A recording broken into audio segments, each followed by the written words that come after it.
Les lézards font d'excellents animaux de compagnie. Il y a des petits lézards et des grands lézards, mais les meilleurs animaux de compagnie sont généralement de taille moyenne. Aujourd'hui, découvrons les 5 meilleurs lézards de taille moyenne comme animaux de compagnie.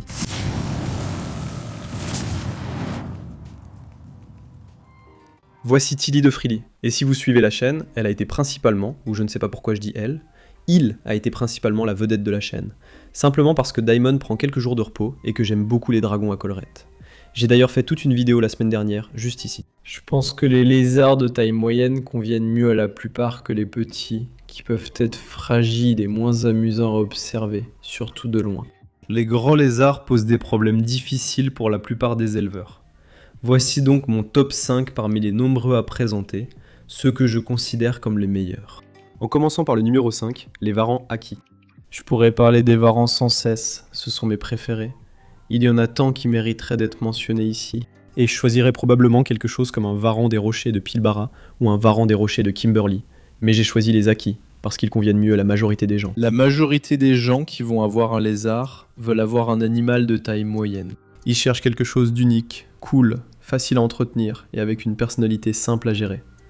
Les Haki répondent parfaitement à ces critères. Ce ne sont pas les animaux les plus faciles du monde, c'est pourquoi ils sont en 5e position, au lieu d'être plus bas dans la liste. Mais ils sont quand même vraiment simples. Ces animaux nécessitent un enclos plus grand que ceux en 1re à 4e position, car ils sont surtout terrestres.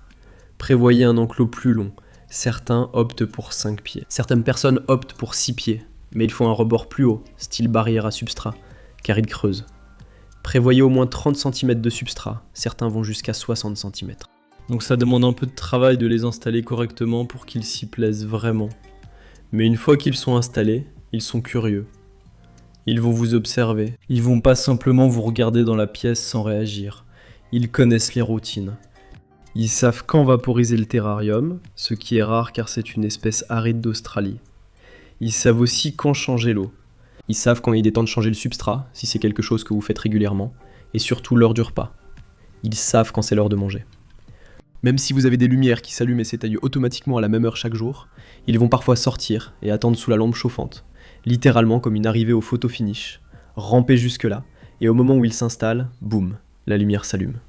Je l'ai vu. J'ai eu un varan Haki pendant longtemps. Suzanne l'adorait. J'ai préféré les varans de Kimberley, car je les trouve plus amusants.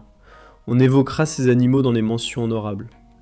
Ils mesurent entre 50 et 70 cm. Leur longueur museau-cloaque, utilisée pour mesurer les lézards, sera d'environ 25 cm, voire moins.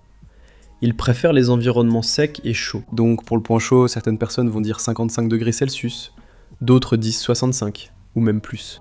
C'est quelque chose pour lequel il vaut mieux faire des recherches, et parler à quelqu'un qui élève des Haki. Mais j'ai toujours préféré être prudent, et j'ai mis mon point chaud à 60 degrés, quelque chose comme ça. Le numéro 4 est une autre espèce aride que je mentionne peu. Ce n'est pas pour moi, mais convient à la plupart des gens cherchant un lézard de taille moyenne. L'Uromastix. Il en existe de nombreux types. Je dirais que l'Uromastix égyptien s'approche en fait de la catégorie des grands lézards, parce qu'il devient vraiment très grand. Alors que si vous voulez un Uromastix du Sahara, un Uromastix orné ou plusieurs des sous-espèces ou espèces que beaucoup de gens ne savent même pas qu'elles existent, eh bien ceux-là seront assurément dans la catégorie des lézards de taille moyenne. Ils auront une taille proche d'un Varanus acanthurus ou d'un dragon barbu présent sur la liste. Indiquez en commentaire où vous pensez qu'il sera. Mais ces animaux n'aiment pas l'humidité.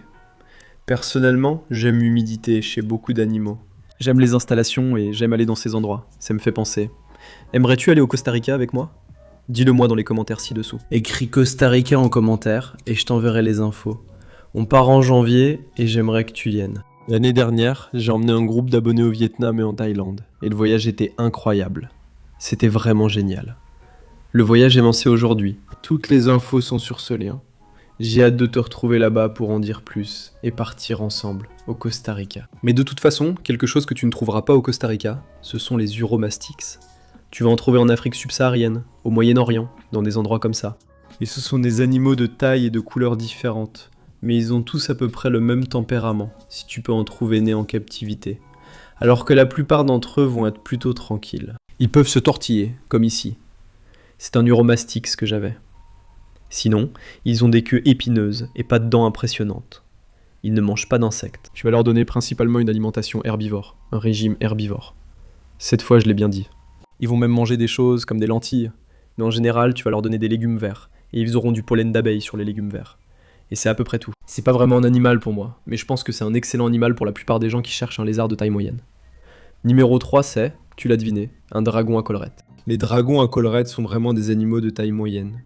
Voici un mâle indonésien adulte. Les Australiens sont un peu plus grands, environ un tiers de plus. Mais aucun n'est assez grand pour qu'une personne ait du mal à le manipuler.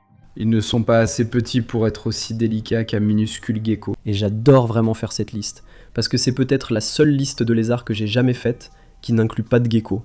Parce que, eh bien les geckos ne sont généralement pas de taille moyenne. Même si j'aurais pu mettre les geckos lichianus ici, mais je l'ai pas fait. Mais c'est pas de ça qu'on parle. On parle des dragons à collerette.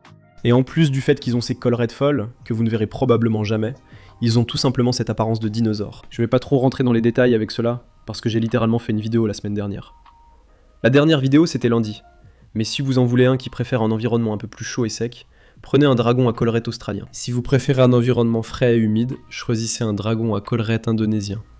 Construisez un terrarium haut comme ceux derrière moi, ils vont adorer. Vous pouvez même y mettre des plantes pour que ça fasse joli, comme décoration dans votre chambre, ce que beaucoup de gens font avec des dendrobates, des pitons verts arboricoles ou autres. Si vous cherchez quelque chose de différent, ces animaux correspondent sûrement à ce que vous attendez d'un lézard de taille moyenne. Numéro 2.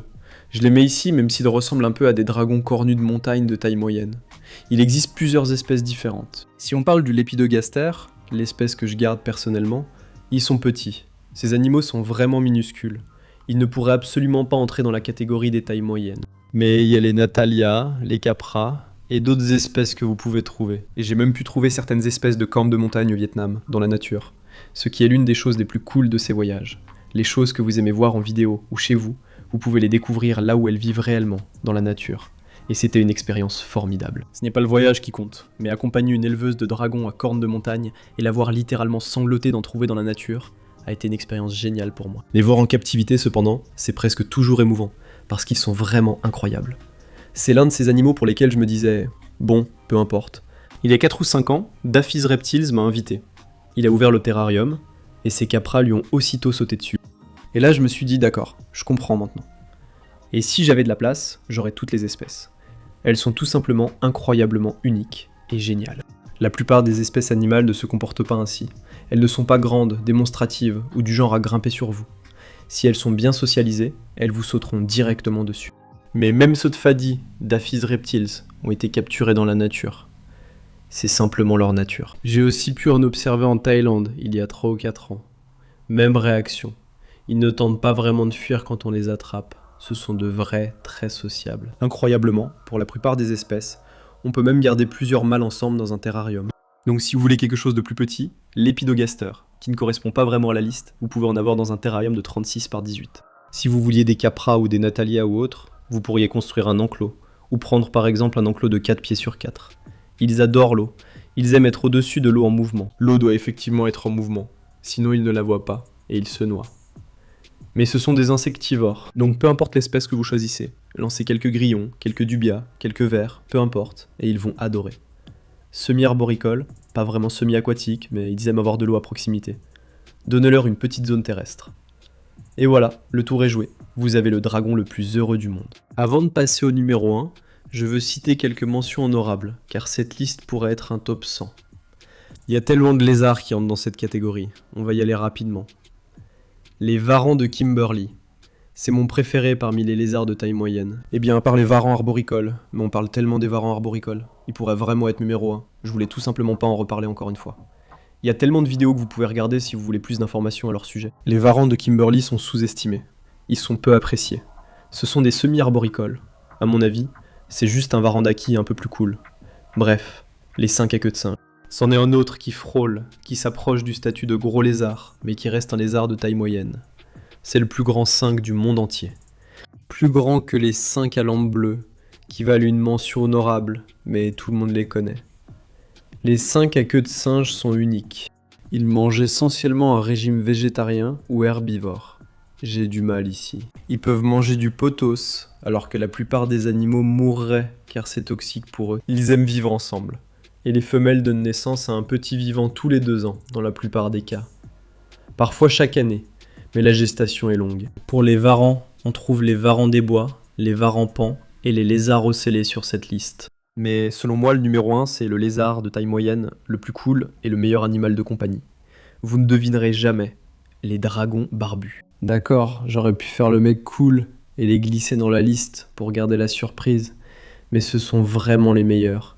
Les dragons barbus sont très tolérants. Si vous êtes un nouveau propriétaire, installez-les correctement. C'est vraiment facile. Ils aiment la chaleur, mais pas trop non plus.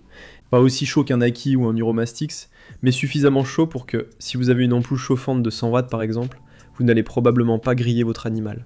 Ce ne sera pas assez pour griller votre animal. Et si ce n'est pas tout à fait assez chaud et que vous vous habituez encore, ils ne vont pas, vous savez, attraper une infection respiratoire si leur point chaud est seulement à 32 degrés Celsius pendant quelques jours, le temps que vous trouviez le bon réglage. Ce n'est pas une excuse pour ne pas préparer le terrarium avant d'en prendre un, mais vous voyez ce que je veux dire. En plus, le régime alimentaire est intéressant, parce que si vous aimez un régime de type herbivore pour un animal, ils correspondent à ce créneau, mais ils ont aussi besoin d'insectes. Donc en fait, ils ne sont pas du tout herbivores. Je ne sais pas pourquoi je l'ai dit comme ça. Le point, c'est qu'ils mangent les deux. Ils mangent des salades ou des légumes verts, des feuilles de moutarde, des blettes, tout ça.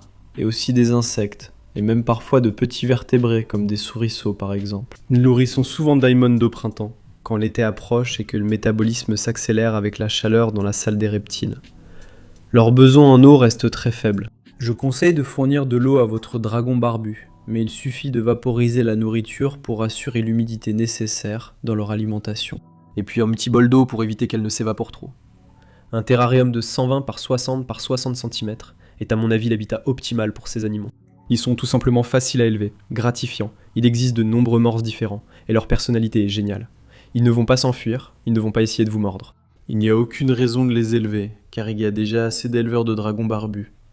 D'autres animaux plus intéressants existent pour débuter l'élevage. Ils ne coûtent vraiment pas cher. Ils sont vraiment faciles à trouver et je pense qu'en général ils sont tellement amusants que les gens ne se lasseront probablement pas si vous en prenez un. À mon avis, le roi des lézards de taille moyenne, c'est le dragon barbu. Mais je veux que vous me disiez dans les commentaires quel est selon vous le meilleur lézard de taille moyenne.